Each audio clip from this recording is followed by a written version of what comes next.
Hello, everybody. How do you say good day to you in Japanese? Uh, Ohio gozaimasu. Ohayo gozaimashita. There you go. Maybe I Yes, butchered it though.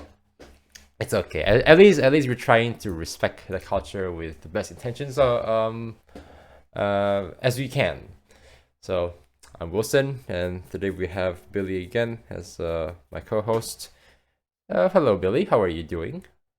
Hello, everyone. Hmm. We're This here is again for yet another horror film. Yes, another horror film because it's October, and obviously, when it's October, what's it gonna be for like the whole theme, at least for 4 episodes from since last episode we did Satan's Slaves, and now we're gonna be tackling a classic horror movie called, what is it called, Billy? It's called The Ring. No, it's not. I'm joking. It's called Ringu,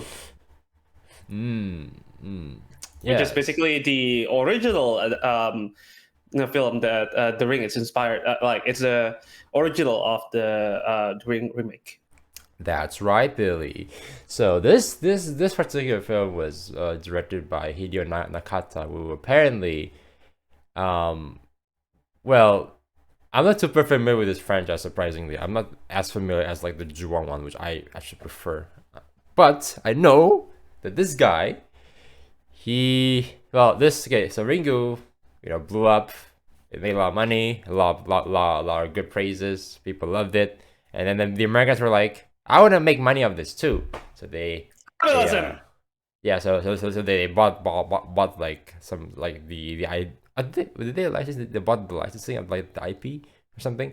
Yeah, they kind of like make some amends. Then they got the permission to make their own version, and they did with Naomi Watts and some other American actors I don't really give a shit about. But anyway, and then they make this really pretty decent film called The Ring, which I have some my own thoughts about that as we go on. But for some reason, right, the American remake with the sequel is actually directed by Hideo Nakata, which is obviously from the original Japanese. I don't know why they do that. I think I read somewhere that Hideo Nakata he said that, oh, I wanted to bring in my artistic voice to the American culture. I just let people know that I'm I'm special, something like that. But uh, well, we know how that turned out. Not the best of things, but at least it's a thing out there that people can experience. Not very pleasant, but hey, Oh, but I did a bit of reading, right? The person who actually wrote the script for The Ring 2, he actually was the co-writer for Top Gun Maverick. what? Yeah, What? Aaron Kruger. What? Yeah, he's one Wow. of the co-writer. Pretty crazy, eh? Uh, okay. Top Gun Maverick, right? Just gonna be a flash, like little flash review here. I love Top Gun Maverick. I don't think it has the best script of all time. To be honest with you, to Okay, be honest, yeah, basically that's a moot point what I just said. it's not the best script ever. I think the strength is obviously from the spectacle, right? Obviously, you want to see Tom Cruise doing crazy shit with this, with this crew. And I was also surprised that even the crew themselves, they actually also have to go to this like a similar training that he did. Maybe not as intense, but still, they need to actually go through an actual pilot training to actually drive an actual plane. And then I read somewhere that they actually have to, sorry, a bunch of like the camera crew, they have to mount like film cameras inside the cockpit. So when the actors like start, when they have to like shoot the scenes like flying in the air, they need to actually press the record button. And then I remember like Miles Teller, right, the guy who played Rooster. There's like one time he forgot to press record, and then the whole like everybody was like, "What the fuck, bro?"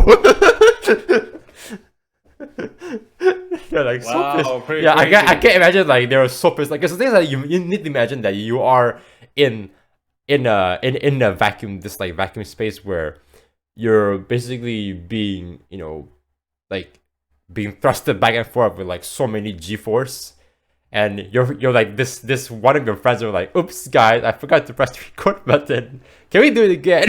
It's like, oh. Can you imagine if Sadako is in a jet fighter, maybe like an F-15, just climb out of the UI, the screen panels? I wonder if We'll get into that when we talk about the Rings film. Ringu. The Coming back to Rings. Ringu. Hey, we will get that back to the one I talked about yesterday. All right. Anyway, what do you think about the film? Ringu. So Ringu is all right. I'll just be straight. This is not my favorite Japanese film. Surprisingly, it's probably one of my least ones. Yeah. Okay, just for me to gauge your preference, right? What's your favorite Japanese film? So, if you want to say like horror, I would have to say one of my top picks are Dark Water, also by the same director actually, the same director with this one. Way better film. Then there's also Pulse, just kind of about a commentary with like how technology has make us lonely, which well, you know, we're living in this and that time now. So that says a lot. And that film was made in 2001, so it actually is like wow, like these people have like, they clearly know what they're doing. And then what else is there? Oh yeah, I'm not a fan of I'm not a huge fan of like the like Ju-on the Grudge, like that film, but I really like the Netflix series, like this mini series that you can actually watch. It's called Ju-on Origins. That one is like holy cow. If you're doing majoring in writing in uni, or like you know basically you're doing that just like either like professionally or like studying, this is like a really good like case study just for you to understand, like to learn how can you write like time travel, but also at the same time keeping the lore, and also like that, you know, especially like, I'm sorry. in this case like the horror aspect still intact and still effective. Time travel. Yeah. I think I thought about it like yesterday when we were like watching the film. All right. Yeah, so that's like my own preferences. It's a little bit, I'd say it's more in the more in the obscure like realm, but if you're very familiar with like Japanese horror, it's not really obscure. It's like one of the more popular ones. But yeah, that's my preference. So you reckon that the reason you don't like Ringu as much is it because of the lack of horror? Is it, or is it too slow? Because I do feel like the pacing is a bit slow, but then again, I can understand where they're coming from. I don't mind the pacing, honestly. I think it's still pretty good. It's just the fact that I'm just gonna talk about like the things I like first. So here, because it's a low budget, right? Yeah, I'm reading now. It's like the film is filmed on the shoestring budget of $1.2 million. It's a lot back then, but it's for a movie, it's pretty damn small. They are able to use it very effectively, especially like that you know, the obviously, you know, the famous scene where Sadako is crawling out of the TV. That okay, in the American one it's done much better because of like them have more budget and also special effects, you know, team who actually knows what they're doing and make it really effective. Yeah, But it was here shot in 2003, right? 2003 Yeah. or 2004. So VFX is already a bit mature by that. correct, and I'm just gonna be honest with you, like it's not like sometimes like America just do it like a lot better, like with like in terms of like these kind of like technicalities. But for this one, it's I like the simple like approach. It's like, you know, it's like watching a student film, but obviously, you know, with a really good like they know their budget, and then they still can still pull it off very effectively because yeah, just like the idea of, you know, like a girl is crawling out of your TV, even with like now, like that's kind of, you know, unsettling within like of itself. Because like you need to like imagine that you're just like the characters. You're always on edge, and then apparently, yeah, it's 7 days, and then shit, like she's crying out of the TV, like fuck, what am I supposed to do, you know? Because the thing is like you eventually die, but obviously you're shit scared. I feel sorry. Although I feel sorry for the ex husband, but yeah, he did his best. he did his best. Yeah, pretty crazy. Wait, did the kid die? No, right? No, the kid didn't die. Okay. Basically, based on the implications, right? So the mother tries to will show the video. You know, like how basically you pass on the curse to someone else by showing the curse tape. And then so basically that person will have to find someone else to pass it on to in the next 7 days. So she actually asks her father to receive the curse. Oh. Yeah, Okay, it's actually okay, more okay. messed up than the American one. Oh yeah, yeah. Because like in the American one, like they basically like make a clone copy of like the tape just to like kind Yeah. of the dilute the curse itself, which actually makes sense and it's probably the most moral thing to do. But yeah. And also, what else is there? Well, I mean, it's not really moral. I mean, technically, they just want to survive and pass the curse to someone else anyway. But at the very least, it made less ambiguous who they're passing on to. Yeah. True. I mean, it's not your dad, definitely, right? It's like specifically like, oh yeah, I'm gonna pass on to like my ex girlfriend, or like my ex boyfriend who cheated on me last time. Like I'm gonna pass it specifically to him, and I don't give a shit what happens to him. Sadako, yeah, you can do anything to him, whatever you want. You know, I don't give a shit. That's all him. Oh, anyway, I think this is a perfect segue to explain that in the American remake, right, there's actually a short film made as promo material. It basically acts as a prequel to the second film. Yeah, it happened between the first and second. Oh, really? So it's called Rings. It's a short film from 2005 or so. It's not. No, I know there's another American film called Rings too, but no, this actually happened 10 years before. So, well, from what I can read, I can only describe it as TikTok behavior. You know, basically like TikTok challenge, because apparently there's this uh, a ring, a ring of people, right? That knows about the existence of the curse tape and what it does. So they actually make a challenge to a game of chicken where they make a person watch it and then see if that person will break or not before the 7th day. But the thing is, they do it safely. Well, quote unquote safely, where they have a designated person to pass on the curse to later on if they break. But yeah, it should basically become a high school challenge. This is in 2005, like way before TikTok was made. But that's so stupid. I mean, I suppose it's safe. The thing is like about these challenge like trends that's actually they're pretty popular even like with like the youths, nothing very new. It's just the fact that that's just done, you know. Like okay, so wait, how did they do it? Like, is it they have to like they use like a video camcorder and then like record themselves like doing some stupid shit or what? Actually, yeah. From what I read, some people record some of the events that happen. You know, like as they watch a video and basically use it as a journal for themselves too.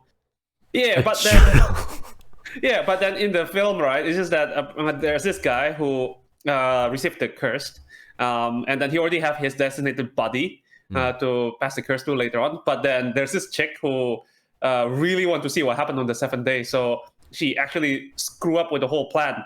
The next person, the designated person, chickened out, and so he's screwed. He don't know who to pass the curse to.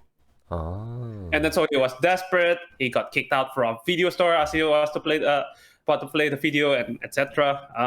And he's actually the guy who died in the opening of the second film.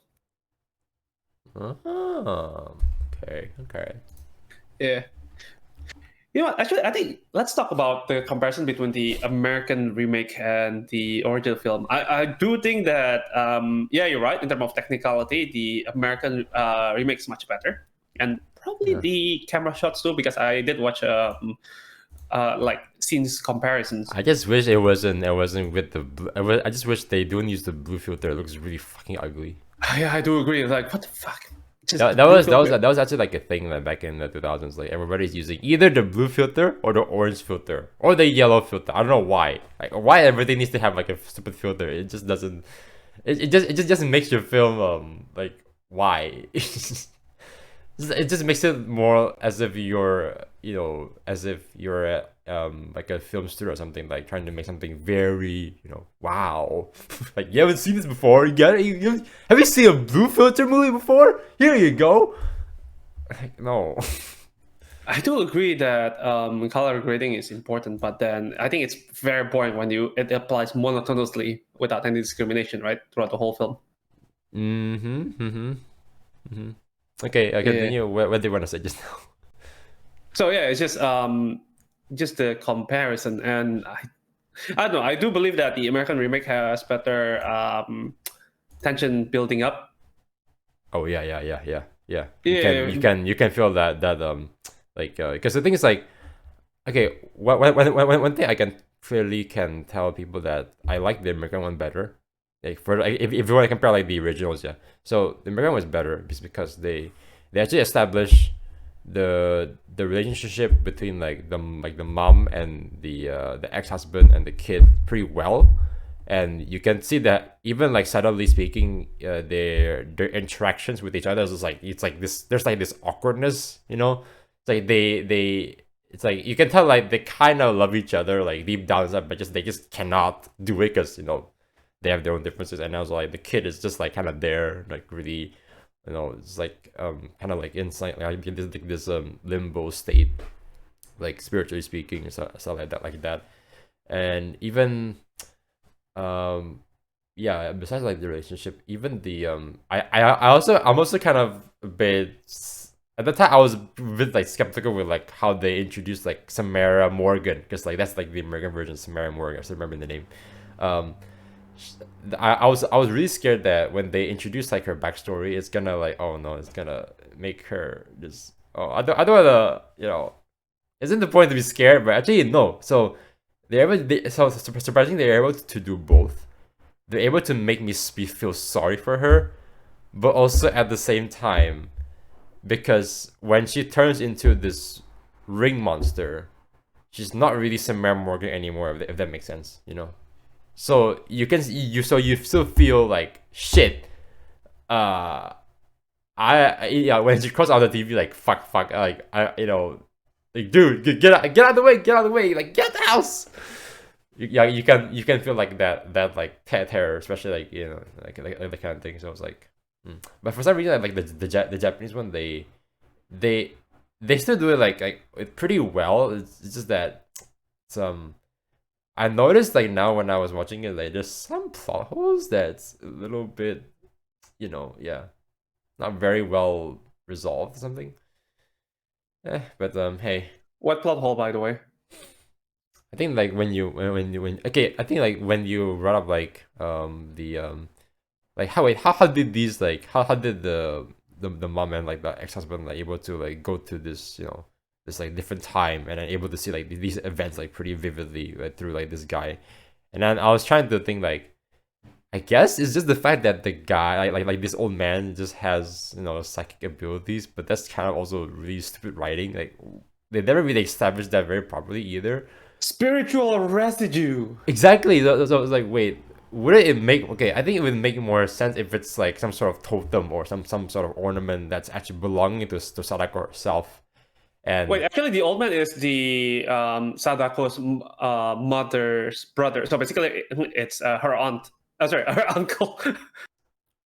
yeah, okay, her uncle, but I think it would because like usually in like these kind of stories, right? They have like some sort of like let's say it's like, I don't know, like a clock or like a like your classic teddy bear, or some sort of toy, right?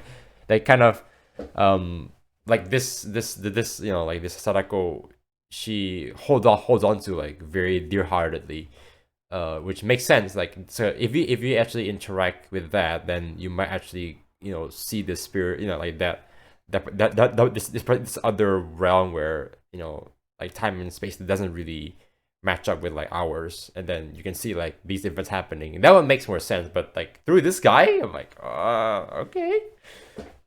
Honestly, really I don't weird. mind. It's been done on a real person because I think in the backstory is that her uncle extort her mother to basically do that psychic demonstration and make money off her.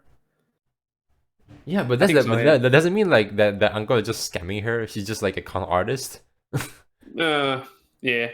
Well, but I think it depends on how she sees it, though. I don't think reality actually matters in her case because she has this. It make more sense that if like let's say the mother's still alive, right, and then they actually visit the mother, and then they actually can see like that vision because it's from based from my mom's memory, and then she can project that to them like directly. That makes more sense. Like what is the uncle like this guy who just happens to be there at that specific time.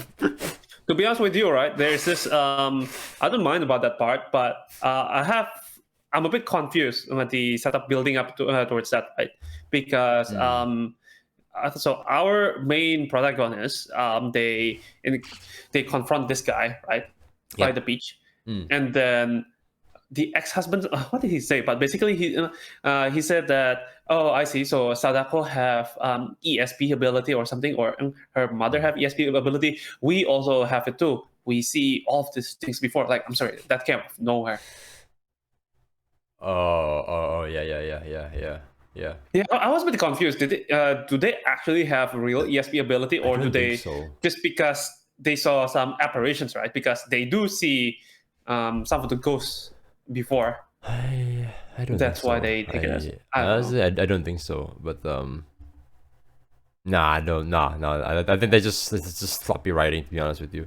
But yeah, let's talk about the translation. Okay, now let's talk about the highlights.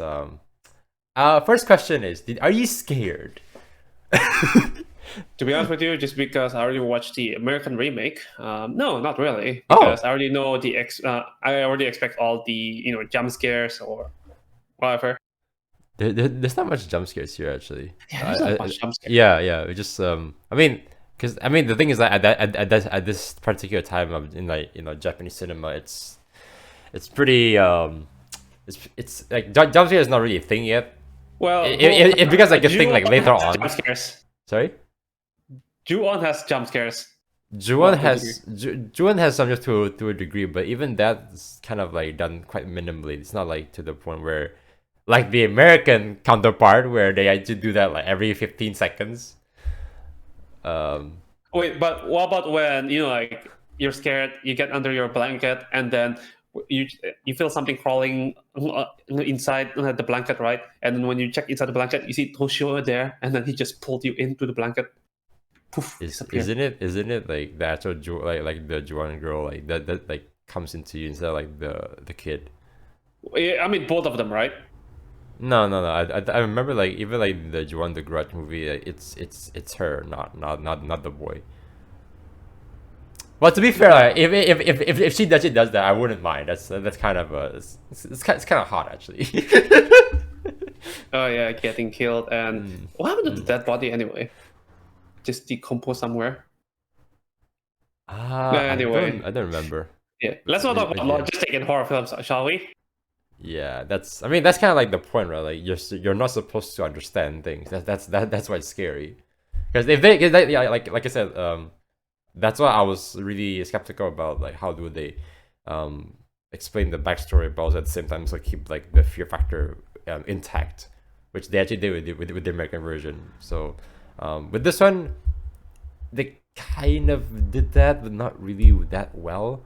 To be fair. When Sadako crossed out of the screen, so now I kind of know her backstory a little bit, and then now it's like,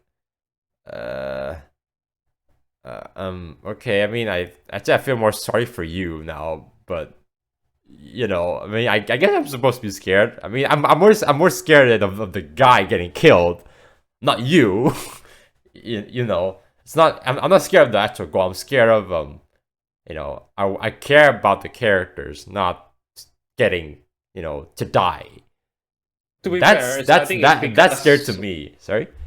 I think it's because we did watch The Ring first, way before we watched Ringu. when, as we talk about in terms of technicality, they pull off better. And since it follows the same story beat, I think it also does play into factor to dull our sense of fear. Maybe. Yeah, because I already expect that. I already seen it before, so not too scared. But yeah, I still do like the atmosphere. But yeah, now looking back, I still think that in the ring, some of the scary scenes, they've done it better. Oh, apparently. Yeah. Wait. You were saying that there is a sequel to this one, not Ring 2, right? But it's called 𝓟𝓚𝓾. Is it? What? 𝓟𝓚𝓾. 𝓟𝓚𝓾? I have no idea. Oh. So apparently, okay. So just for context, right? If people didn't know that this is originally a novel, like an actual novel, like with like words that you need to read. Wow. It's a novel first. It's a science fiction. It's like science fiction based. So there's a lot of those like supernatural stuff. Like yeah, supernatural horror. That's like involved to it. So in this yeah. So like in Ringu, Hideo Nakata tried to remove those science fiction elements to get just to favor more of this traditional ghost story, which I think it's. I don't think it's working very well. I haven't seen so apparently there's a sequel that's made after that. It's called 𝓟𝓚𝓾, 𝓟𝓚𝓾. Then they said it's more faithful to the source material, which is keeping the science fiction portions of the story intact. I'm sorry. Actually, now I'm kind of curious. Yeah, I'm kind of curious. It's like, just based on the title alone, I think this is like more of a Junji Ito adaptation, but we'll see. Oh.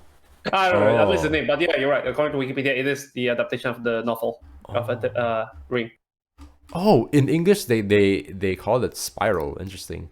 And funny enough, Junji Ito actually did have a novel called Spiral. Uzumaki, right? Yes. Yeah, Spiral yes. I read that and I love it. But that's a totally different topic for another time. Oh yeah, you want to talk about about the what's that name? Yeah, Sadako crawling out of the TV like trope. To be honest with you, at this point, right? I know this is the original and we should make fun of it, but I've already watched too many parodies of that, so I can't take it seriously anymore. I was like wondering, like, so there's like there's a new one called Rings. I'm not sure. There's a wait. I think I remember like Sam Raimi. Sam Raimi, like the evil that guy. I think he produced like one of the like a sequel. No, not a sequel, but it's like a soft reboot of the original. It's also I think it's also called The Ring. If I'm mistaken, or just Ring. Anyway, I don't give a shit about that. Anyway, we're talking about Rings. So the opening of Rings, right? There is so we're in this plane with a bunch of passengers, and because inside the plane you usually see like it's like a bunch of like TV like CRT like TVs that's like attached to like I love how you call it CRT TV. I think they're still using CRT TVs like even like, in like some older models. Yeah, so imagine, right, it's like it's so small and then this like I don't know, some asshole just basically just share like the cursed Sadako tape onto like every single one of them, and they all play at the same time, and you can see like Sadako is just like start trying to like approach this little mini monitor that's like 4x3 and the monitor is like like the size of like your hand, and just imagine just her trying to crawl out of that. And I want to see that executed. Yeah, and then guess what? They did actually show it. So what they ended up doing is that they cut to the passenger, right? They cut to a shot of showing the passenger being dragged by Sadako's hand into the screen, and it's done like it's not almost as if like it's some sort of cartoon. It's so stupid. Oh wait, what? Do they actually have a ragdoll physics or something? No, well, no. It's just like it's just a limbs and shit, and they're getting pulled. No. I mean, it was if it was a ragdoll, then I would love to see more. and it would actually be entertaining, you see. But the problem is these people don't care, so they just use a bunch of jump cuts to make it as if she actually did it, and she actually dragged them into the screen, and they're all gone. So now the plane is completely empty. Wait, is it empty? Yes, it's empty. Well, no, but I find it hard to believe. I mean, think about it. If there's babies on the plane, and let's say the baby have their own seat, then they probably will be too short to watch it. So there'll be some survivor. And let's be real though, like Survivors. Oh yeah, there may be somebody who's actually using like the bathroom. So lucky guy. Wow. Wait, is that a joke? No, no, no, no, no. Oh wow. Wait. You're saying that did that happen in the movie? No, I don't think so. Oh yeah, okay. Because, like it will just kill the mood if that happened. Like, huh? Where's everyone?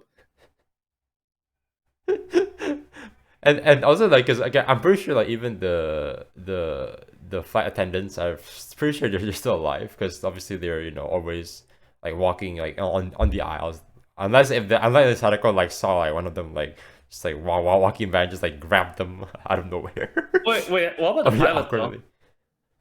Yeah, so basically, right, so at the end of the journey, imagine like the pilot just like lands the plane and it's like, all right, passengers, they take off your seat, and then it's like, and then they're trying to just like double check, like, wait, why is it sounds a bit silent than usual, isn't it, Bob? And then they open like the they just like opens the like, yeah, the back door, and then they see like everybody like there's like no passengers here. I'm like, wait, did I have too much cocktails like last night? Shit. Oh wow. Need to be seen to be believed. Actually, there's now looking at the Wikipedia page, right, for the Ring franchise. Man, they make a lot of it has become a cash cow franchise at this point. Both the Japanese and the American series. Yes. Because let's say you have Ring Zero Birthday, you have Sadako 3D. Oh. And you have Sadako 3D 2. That's cool. And then this is the cream of the crop. Sadako vs Kayako, where it's basically a monster mash film that goes here of the ring fighting against the ghost in Ju-on. I watched the clip on YouTube. Oh my god, so funny. Oh my god, I mixed up the wrong franchise. Sorry. Sam Raimi, he produced The Grudge soft reboot. Oh god. Yeah. Oh man. So, Sadako vs Kayako is just basically just a fan service where you Kind of a is. human It kind of character is. just like go and screaming like just while watching just to fight. Even then, the fight is very slow. I'm actually kind of curious now, like, so I might actually get that, and I'm gonna invite some of my friends to come and watch with me, in the living room, and I'm gonna see like their reactions. Because I don't think it's actually scary. It's just really goofy, and you're just supposed to have fun anyway. Yeah, definitely. But I don't think I have those people yet. So if you can come over, that'd be great. Please come over. I don't know, man. I just cannot take Ju-on and the Rings seriously anymore. But I'll definitely like to watch more horror film like Pengabdi Setan or Satan's Slave. Oh yeah. It's like, man, like those horror film like The Conjuring, right? It's like my taste. Wait, did you mention like before, like this film like inspired It Follows? I don't really see that. I guess maybe the idea is the same, right? Because basically it's like you're passing a curse to someone else if you want to live. Oh, okay. Looking back, right? I think The Ring is actually a perfect copy pasta. Yeah, it's a copy pasta story if you think about it. What do you mean by copy pasta story? Well, basically, it's like this urban horror, I guess, where you use technology or something. Like copy pasta text. But I'm just rambling right now. Do you have any more thoughts, Wilson? Apparently, now I'm looking at some trivias. It's actually so like the names. Sorry, The name Sadako is based on real people. Hang on. Where is this? Shit. I read it earlier. Wait, where is it? Hang on a second. Give me a second.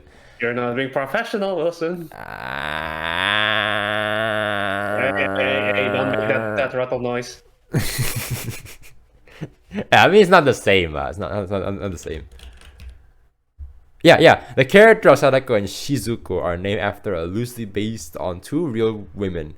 Both were taken under the wing of Professor Fukuraya Tomokichi, and Will is not actually mother and daughter. Takahashi Sadako did work with the professor soon after Shizuko's suicide.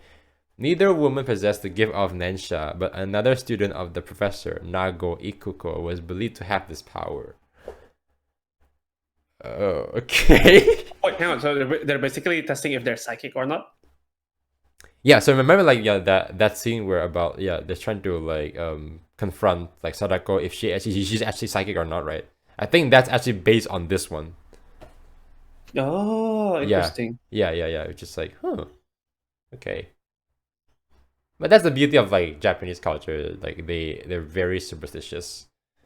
I don't know how superstitious our modern Japanese people now are, but I know the older generation are pretty superstitious. That's why they can come up with some really some pretty scary stories, some really scary folklores, like the slit mouth women, and there's this Grongi that's it's basically like a demon. It's a oni, and just haunting you if you're being naughty. It'll take you away to the woods and eat you alive, something like that.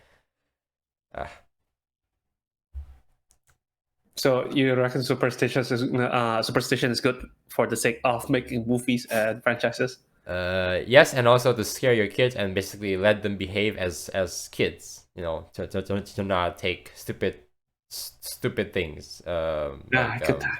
Yeah, getting lost in the woods, or beating up their own friends.